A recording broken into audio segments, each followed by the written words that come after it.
30-day challenge broadcast. This is day 12, and on day 12, I want us to speak about prayer. And the question is, will prayer answer all of our problems?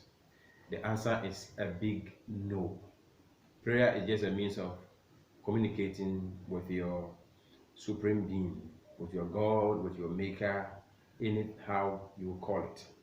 In Africa, it looks like we are replacing prayer with everything.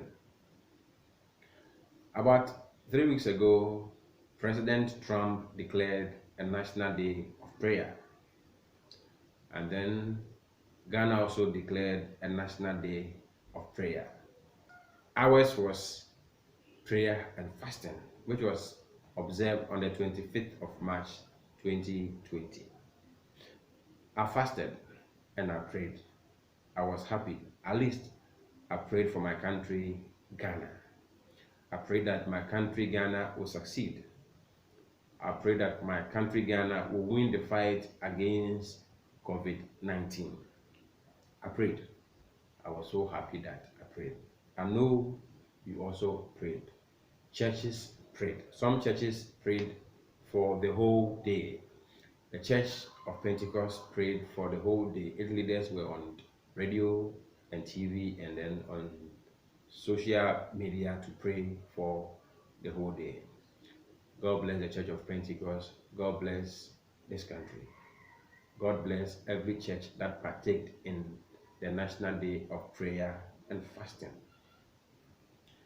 But let us get things straight. Prayer is good. As I said, it's a form of communicating with your Creator. But prayer can never take the place of careful planning.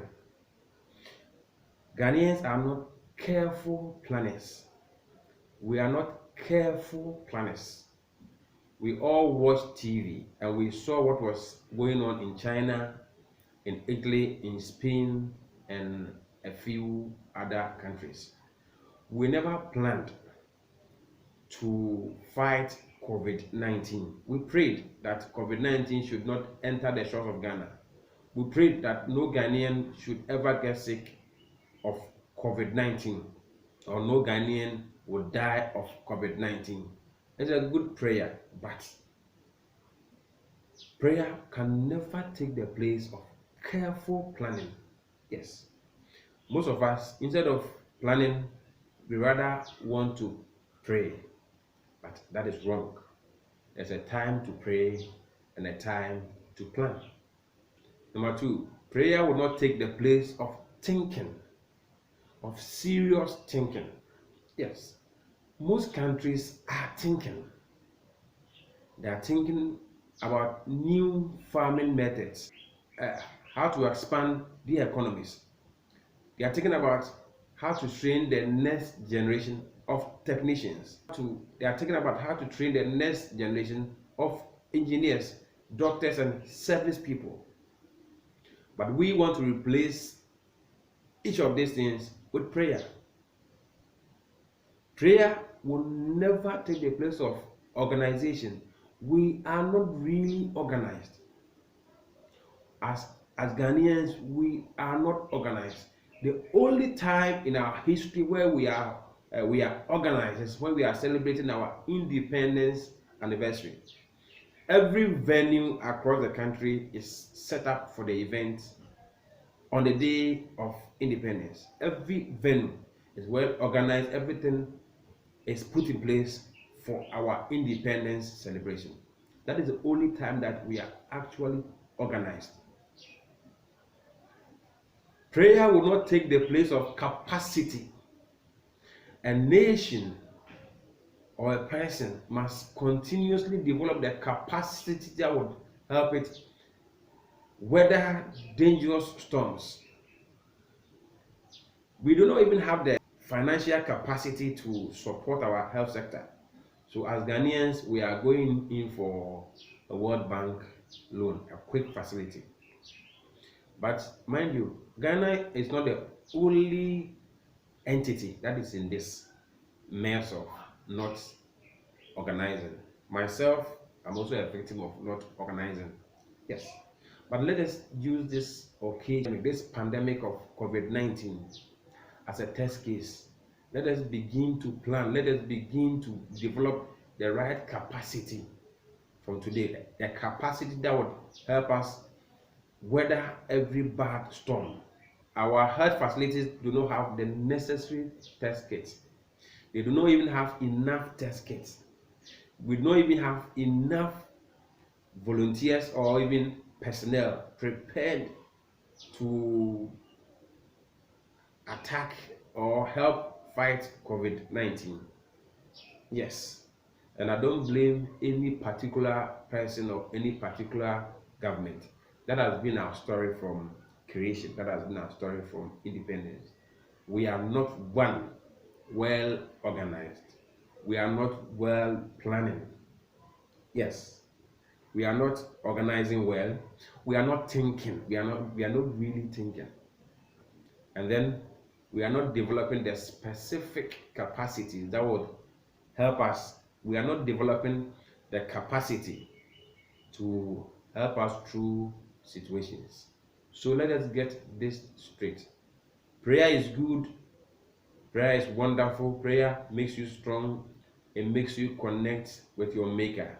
But mind you, prayer cannot take the place of thinking, careful planning, organization, and then developing the required capacity. Yes. So if you do not have the right capacity to fly an aeroplane, you just cannot go and sit behind the cockpit and then begin to pray that God, oh Lord, give me the necessary capacities to fly this aeroplane. No, the world does not work like that. Yes, you must begin to develop that capacity. So as you listen to me this morning, please begin this day to begin to think about the things you need. Think about what things can happen along the way. Think about everything you do. Think about your success and your failure. Yes. Organize. Make sure every day everything you do is organized. Wake up at dawn, 2 a.m., 3 a.m., 4 a.m., 5 a.m., 6 a.m. and organize yourself. What am I going to do for this day? How am I going to start it? Where am I going to move from? Am I going to move from point A to B to C to succeed? Or am I going to move from point B to D to A to C? Organize yourself. Yes. And then do careful planning. Do careful planning. Please do careful planning. Yes. If you do all these things, then you will be able to live as a human being and not a beggar. Yes. So you can live as a human being and not a beggar. Please, let us begin to do these 4 things. Careful planning, organization, thinking, action. These are so important to our survival as human beings. It is so critical to our survival as a country. So please, and please, and please, and please again, do not replace prayer for everything in your life. It doesn't work that way. Please, as a husband, prayer will not give your wife money. Prayer will not put food on the table. Prayer will not observe good traffic regulations. Prayer would not necessarily reduce road accidents. Yes, prayer is good, but prayer will not put food on the table. So after prayer, think, organize, plan, and grow the necessary capacities. Take action. They're very important. Do not miss the most important things in life. Do not miss good things in life because you don't do these things. You only pray. Before we leave, let us go through our COVID-19 safety rules. Number 1, we said Wash your hands well with soap and running water. Number 2, disinfect your hands consistently when you enter a bus, a train, a tram, or an aeroplane. When you shake hands, make sure you disinfect your hands. 3, do what we call social distancing. So stay at least 1 or 2 meters apart from the next person you meet.